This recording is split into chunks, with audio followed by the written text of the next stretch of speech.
থেকে বিভিন্ন জায়গায় তিনি যাচ্ছেন, মানুষের সঙ্গে কথা বলছেন। এই মুহূর্তে তাকে আমরা পেয়েছি আন্দোলনপোতায়, যেখানে ট্রাক্টর নিয়ে প্রচার সারছেন তিনি। আমরা একটু জানবো তার কাছ থেকে, দাদা ট্রাক্টরে কেন প্রচার সারছেন?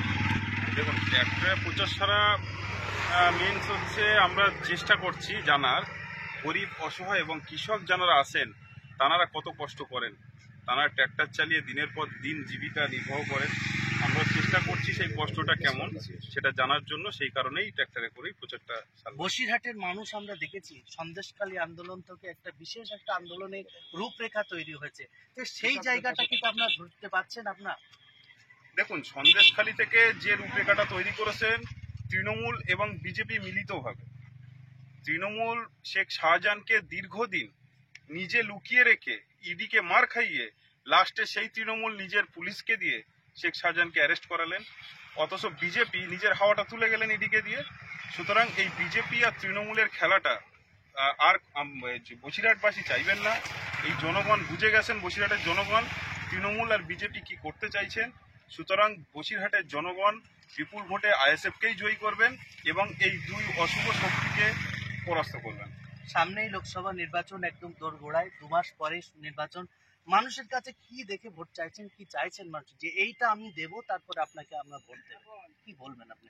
দেখুন, মানুষের কাছে কি দেব আমরা সেটা তো একটা জিনিস, কিন্তু গণতন্ত্রের যে অধিকার, যেখান থেকে বসিরহাট সহ বাংলাবাসী বিতাড়িত এই তৃণমূল সরকার এবং বিজেপি সরকারের জন্যে, আমরা সেই গণতান্ত্রিক অধিকার অর্থাৎ সংবিধানটা যেভাবে ভঙ্গ করছেন এই দুই সরকার নিজে হাতে করেই তৈরি করে নিজে হাতে করেই ভঙ্গ করছেন, আমরা এই জনগণকে সঠিকভাবে এই সংবিধান এবং নিজেদের যেভাবে অত্যাচারিত হচ্ছেন সেখান থেকে দূর করার জন্য আমরা আইএসএফ, এবং আমরা আইএসএফ যদি বসিরহাট থেকে যেতে পারি পার্লামেন্টে, এই বসিরহাটবাসীর জন্য, গরিব মানুষের জন্য আমরা কিন্তু কণ্ঠ হয়ে পার্লামেন্টে কথা বলবো এবং ওনাদের চাওয়া পাওয়া সবকিছুই আমরা আদায় করার চেষ্টা। দেখুন, একটা টাইমে তৃণমূল কংগ্রেসকে মানুষ বিশ্বাস করেছিলেন সিপিএম এর অত্যাচার দেখে, আজও কিন্তু মানুষ আইএসএফ কে বিশ্বাস করছেন তৃণমূলের অত্যাচার দেখে।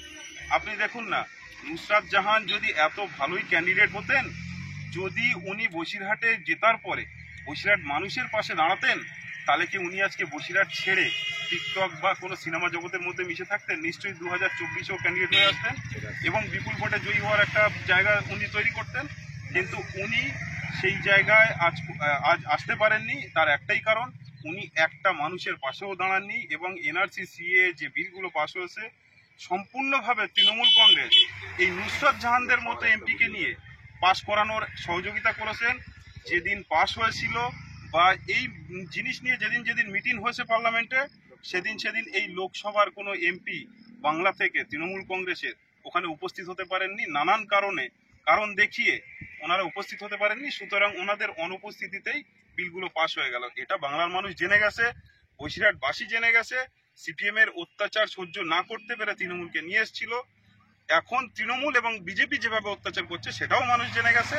এর জন্যই আইএসএফ কে নিয়ে আসবে, আমরা বিপুল ভোটে জয় করব এবং আমরা প্রত্যেক মানুষের পাশে থাকার চেষ্টা করব।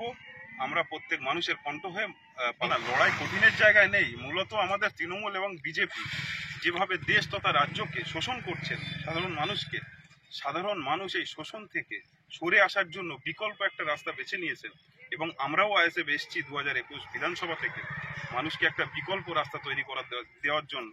মানুষ এই রাস্তাটাই বেছে নেবেন, আমরা সেই রাস্তায় হাঁটবো এবং মানুষের সঠিক রাস্তা দেখানোর জন্য আমরা এসেছি। সেখানে কোনো সিপিএম, বিজেপি, তৃণমূল কোনো ফ্যাক্টরি নয়। ফ্যাক্টরি হয়ে বিভিন্ন জায়গায় ঘুরছে, কি কি সমস্যার সম্মুখীন মানুষ হচ্ছে? সমস্যা, হাজারো সমস্যা বসিরহাটের বুকে আছে। প্রত্যেকটা গ্রাম, প্রত্যেকটা গলিতে, প্রত্যেকটা বাড়িতে, প্রত্যেকটা জায়গায় কিছু না কিছু সমস্যা আছে। যেমন জল থেকে শুরু করে প্রত্যেকটা বাড়ি আজও জল পৌঁছায়নি। জল থেকে শুরু করে রাস্তাঘাট এবং সন্দেশখালীর যে বাঁধ এবং বাদুড়িয়ার যে ব্রিজ, আপনারা ওখানে গেলে দেখতে পাবেন, যেটা বছরের পর বছর পড়ে আসে। একদিকে থানা, একদিকে মানুষ বসবাস করছে। ওনাদের যদি রাত্রে 12টার পরে যদি কোনো অসুবিধা হয়ে যায়, ওনারা কিন্তু থানায় এসে কমপ্লেন করতে পারেন না, ঘাটটা বন্ধ হয়ে যায়। এই সম্মুখে আজকে বসিরহাটবাসী দাঁড়িয়ে আছে। সেই জায়গাগুলো কেউ, কোনো এমপি আজ পর্যন্ত দেখেননি। এটা দেখা উচিত ছিল। মানুষ ভরসা করেছিল এই জায়গাগুলো পূরণ করার জন্য, কিন্তু করতে পারেননি। আমরা সেই উদ্দেশ্যেই এসেছি। অবশ্যই পূরণ করব। বসিরহাটবাসীর কণ্ঠ হয়ে কথা বলে হসপিটাল, ইউনিভার্সিটি এবং ব্রিজ, বাঁধ আমরা এই নিয়ে কথা বলবো। আশা করি 100% আমরা সফল হব।